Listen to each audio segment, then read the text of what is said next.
Bonjour mesdames et messieurs, bienvenue sur notre chaîne. Alors, pour cette vidéo, on va s'intéresser à Mark Zuckerberg et à Bill Clinton. Et quand vous allez voir Bill Clinton, président américain, démocrate, mari de qui on sait, qui est l'une des pires personnes en matière de censure et qui est venu, là aussi j'ai fait une vidéo qui montre Hillary Clinton qui vient dire que on ne peut pas laisser librement les gens s'exprimer sur les réseaux sociaux car ça leur fait perdre du pouvoir.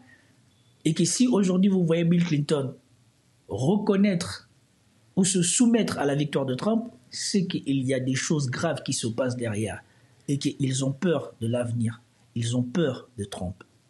Unlike in 2016, there was no outside influence like the FBI director interfering at the last moment in violation of 70 years of policy that changed 5% overnight. In my lifetime, I've never seen a poll change 5% overnight.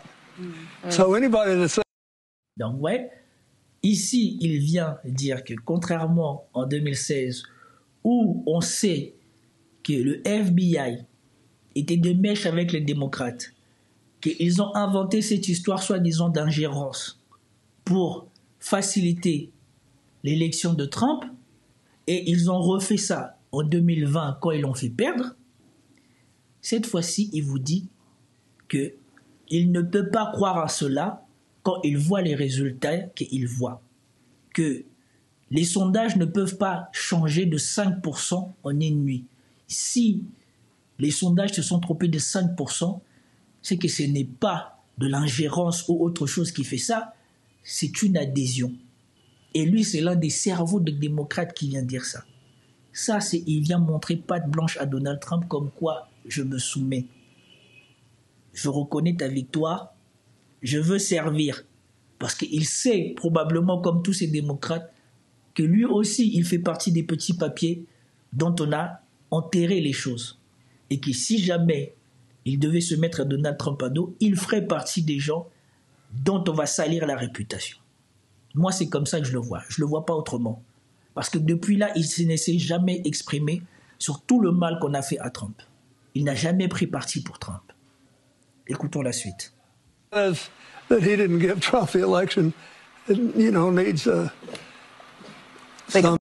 Et donc, il dit par rapport aux irréductibles démocrates qui disent que soi-disant Trump n'a pas écrasé les démocrates, vous voyez bien sa mimique. Il n'est pas d'accord. Ce tour-ci, il conçoit bien qu'ils ont pris une déculottée. Et écoutons la suite. Yeah. But this time, Donald Trump won the race fair and square. Voilà. Cette fois-ci, Donald Trump a gagné les élections de manière avec fair play et justesse.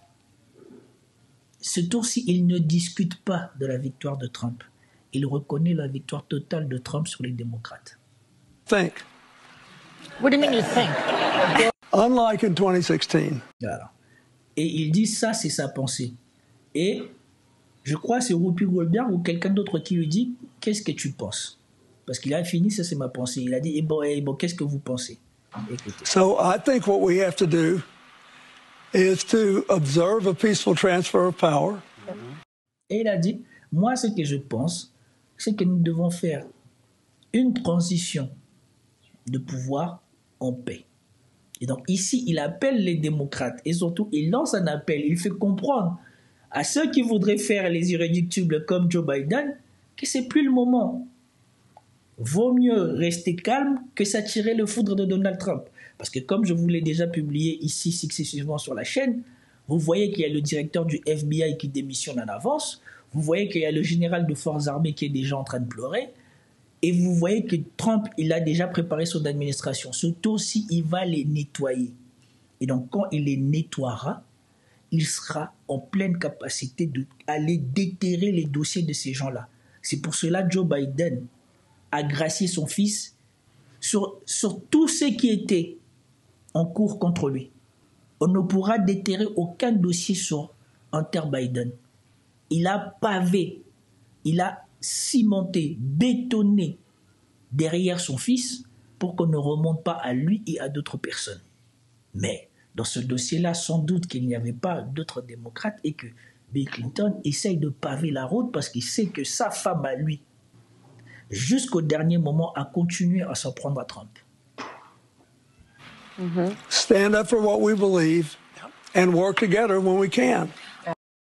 Et donc, il dit, on doit faire une transition de pouvoir en paix, continuer à nous battre pour ce que nous croyons et travailler ensemble.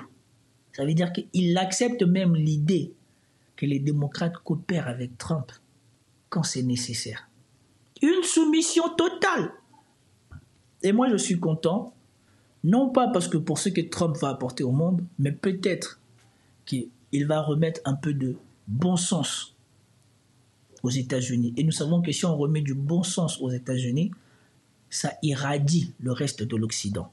Et peut-être que ça dégonflera la tête des fact-checkers et des menteurs que nous avons en Europe, qui nous racontent n'importe quoi et qui se croient encore hyper puissants ou je ne sais quoi. Je vais parler ici de cette bourgeoisie française qui continue à vouloir imposer des narratifs qui n'existent plus et qui continue à vouloir contrôler la parole des gens alors que désormais, on ne peut plus revenir en arrière. Et les outils qu'ils voulaient utiliser sont en train d'être abandonnés aux États-Unis, en tout cas sous le mandat de Trump. On ne sait pas si ça va continuer parce que, comme l'a dit Emmanuel Todd, aux États-Unis, rien ne dure. Ce que fait un président peut être défait le premier jour de celui qui le suit. Absolutely. I do not think we should just be jamming them, even though We don't know. they do that to us a lot. I think. Et donc il a dit, je ne pense pas nous ne devrions l'attaquer ou lui mettre de coups, même s'il nous a mis beaucoup de coups. Mais vous et moi avons suivi la campagne de Donald Trump ici. Quand je vous ai fait la vidéo où on voit tous les acteurs américains, quand je dis les acteurs, c'est-à-dire les politiciens, les chanteurs, les je sais pas quoi, les personnages publics, dire qu'il fallait taper Trump, donner des coups de poing à Trump. Joe Biden qui disait qu'il l'emmènerait derrière le film pour le taper. D'autres qui disaient qu'il faut le tuer. D'autres qui disaient qu'il faut absolument l'arrêter. Souvenez-vous de Nancy Pelosi qui disait qu'il faut absolument empêcher Trump de devenir président. Vous pensez-vous vraiment que c'est Trump qui a mis le plus de coups dans cette campagne? It's a mistake. So I think what. Donc, voilà ma vidéo. Voilà ce que je voulais vous montrer. Maintenant, j'espère que nous comprenons tous ce qui se passe ici. Et je ne veux pas, une fois de plus, me jeter des fleurs, mais juste, cette aberration m'a semblé énorme. Je ne pouvais pas me retenir quand j'ai vu cette réaction déjà de Mark Zuckerberg. Mais ensuite, dès que j'ai vu cette réaction de Zuckerberg, ou en tout cas la décision de Zuckerberg, je me suis souvenu de quand j'avais vu ces images de Bill Clinton en train de reconnaître la victoire de Trump et de se soumettre lui et d'appeler les autres démocrates à se soumettre.